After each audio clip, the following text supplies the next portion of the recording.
Hi, it's Michelle with the Medicine Couch, and I am excited to say I recently finished the PANRE-LA. But I know there are many of you who are in the position where you're having to decide whether you want to sign up for it, because the deadline to sign up is coming up soon. Just don't miss the deadline. Pay attention to that, because if you do, then you have no recourse. You have to take the regular PANRE. I've already done a video where I compare the PANRE to the PANRE-LA and kind of really look at the structures of the different tests and the kind of the pros and cons. So if that's what you're looking for, I'll put a card up here for that video somewhere. This video is going to be more of my thoughts after what it was actually like taking a 2-year test, what others are saying about it, and if it's something I would take again. Before I dive into that, just a reminder that you do sign up for the test 4 years before your certification year, because you have a maximum of 3 years to take it. And you sign up in the 4th year, so you can start in January of your 3rd year. If you are eligible to sign up, you should have gotten an email from NCCPA. Definitely make sure that your proper updated email address is on file with NCCPA. Go into your NCCPA profile and check that out to make sure you get all the notifications, because during this test, they keep you very much in the know about when things are starting, when quarters are closing, all of that kind of stuff. But if you're not sure, if you missed emails or whatever, you can go to your NCCPA dashboard, and under the My To-Do list, it'll tell you, like, if you're eligible to sign up, it'll say that, and it'll have a link where you can go sign up. And if you're not eligible, I believe it tells you like when your recertification year is, like when your 6th year, your 9th year, your 10th year is. So that can help you figure out timing. Now, I think most people have the same questions in their mind when they are thinking about signing up for the PANRE-LA. I know I had it, and that is, it's a 2-year test, minimum of 2 years, could be up to 3 years, depending on if you skip any quarters or if you're not passing one quarter. But a minimum of 2 years, that's a long time to have to keep up with something and be taking a test. And it feels very oppressive when you think about it.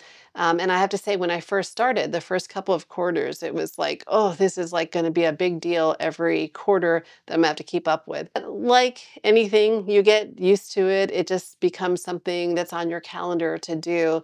And I think for most people, it ended up not being a huge deal every quarter, until, I have to say, there was a special problem with this first cohort going through, because NCCPA held back like the complex intervention questions from the first year, and then they kind of dumped them all as the start of the 2nd year. So we were all kind of, I think, going along and most people feeling good about the test, and then we hit those questions, and those are the most frustrating questions on the test, not because they're difficult questions, but because many of the answers seem to be subjective, depending on what setting you work in, what tests you have available, what your protocols are. And many questions, people could find resources refuting the answer that NCCPA said was correct. So, you know, there was that to deal with. And I think that made this test seem like a bigger deal than it would normally be.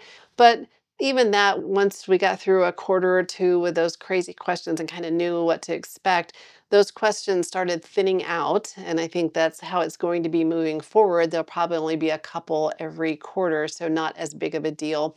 Then, of course, as you get towards the end of the test, you're just, at the end of the quarters, you're just counting down and knowing in your head you're going to be done. So again, it makes it a little easier because now you've got something to look forward to it being done.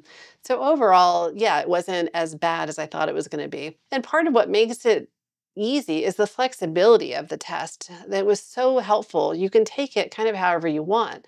The first couple of quarters, I sat down and I did all the questions at once. I just wanted to plow through them and get them done. And of course, I wanted to experience it so I could report to you what it was like. But then after those first couple of quarters, I think most of the time I just would take questions, a couple questions here and then, or if I had a few minutes, I'm like, oh, I can log into SCCPA, do some questions. Took me 5-10 minutes at a time and be done with it. Some people would only do one question a day on the days that they worked. So they would go into work, fire up the computer, go straight into NCCPA, do one question, maybe two if they were feeling feisty, close it down and just be done with it and not think about it for the rest of the day. And so doing that, you get through them very easy. It doesn't seem like a big time commitment or anything extra to your day much. And there's other people that like to hack things and figure out the best strategy. And I know some people would take the questions as soon as they opened in January, be done with it, have the rest of January, February, and March to not worry about the test.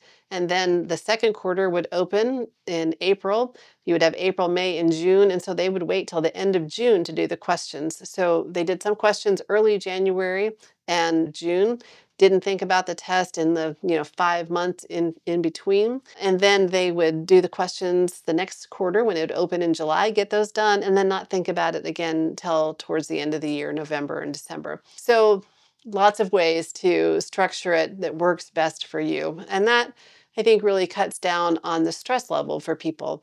Because I know that's another question. People are like, how stressful is this test? Am I going to be constantly stressed out every quarter for 2 years? I'm sure there's some people that have really bad test anxiety. I don't have that. I have just normal amount of test anxiety. So I can't really speak from experience, but I do know I read several people's comments that said that they had test anxiety, and even having to test every quarter was so much easier than going to a test. You can decide what is right for you, but I think most people found taking this at home, being able to take a few questions here and there, made it much easier for them.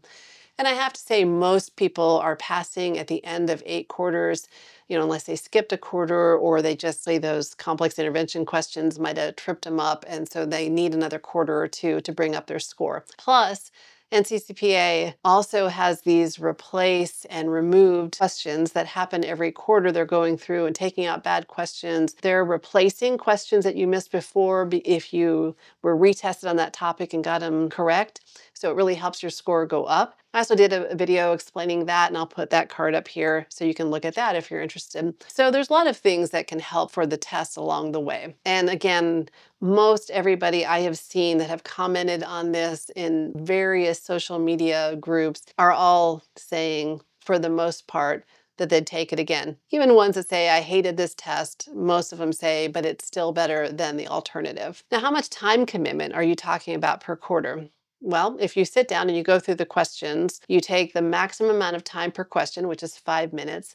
That's going to put you at right about 2.5 hours, depending on how much time you spend moving from one question to the next. Like if you get up and go to the bathroom, or if you want to read what they had to say about why the answer was correct, that kind of stuff. Otherwise, like I said, 5, 10, 15 minutes here or there, or just a couple minutes a day, depends on how you structure it. Now, the only caveat to that that's different is that those are times without any study in it.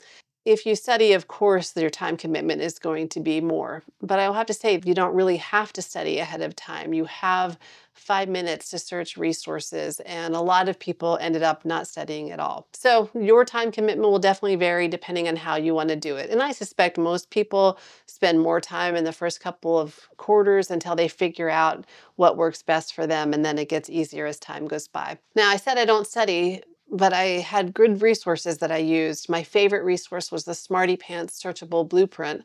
There are several searchable blueprints out there. Hippo has one. AAPA, I've just recently found out, has one. But I started using Smarty Pants. I like it. I like their search function. They have where you can search the whole blueprint, or you can search inside different topics, and that brings you different results. I felt like their information was comprehensive. I found most of the answers I needed, not every one, but there's not any blueprint that's going to give you every answer. And it's a very reasonably priced resource. And if you use my discount code, you get an additional 10% off of the purchase price. And finally, it's a PA owned and run company, so I really love supporting them. So if you're interested, I'll have the link and the discount code below for you to check it out. Now, if you're going to be starting the test in January, I would wait till January to purchase it, and I would spend a little bit of time in January getting familiar with the resource, figuring out how to search in it, doing like several practice questions. So just so you're familiar with your resource, no matter what resource you're using, whether it's book, UpToDate, Google, searchable blueprints, whatever, I definitely recommend you spending some time getting familiar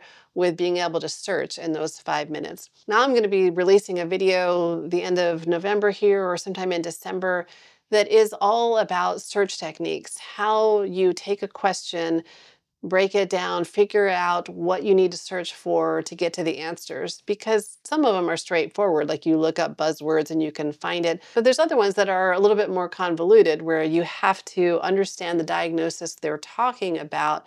But the answer isn't like what diagnosis is the answer is like what treatment it is. So you have to get to the diagnosis first and then the treatment. So it can get kind of nuanced in how you perform those searches. So I'm going to show you some of the strategies I have and how I use it. I'll be showing you in Google and also in Smarty Pants and showing you how the blueprint works. So watch for that. It'll be coming up. You might want to subscribe to the channel, hit the notification bell so you get notified when that video is released. In the meantime, I have made several videos about the PANRE-LA, and I took kind of the most important parts of several of them and put it together in one compilation video that tells you pretty much most everything you need to know about this test. It gives you a lot of test-taking strategies and tips, goes over resources that most people commonly use, just lots of great information. And if you want to watch that, I will put it right here. I also have a playlist on my main channel page with all of the PANRE-LA videos. Thank you so much for watching. As always, take care, stay sane, and I'll see you next time on the Medicine Couch. Bye.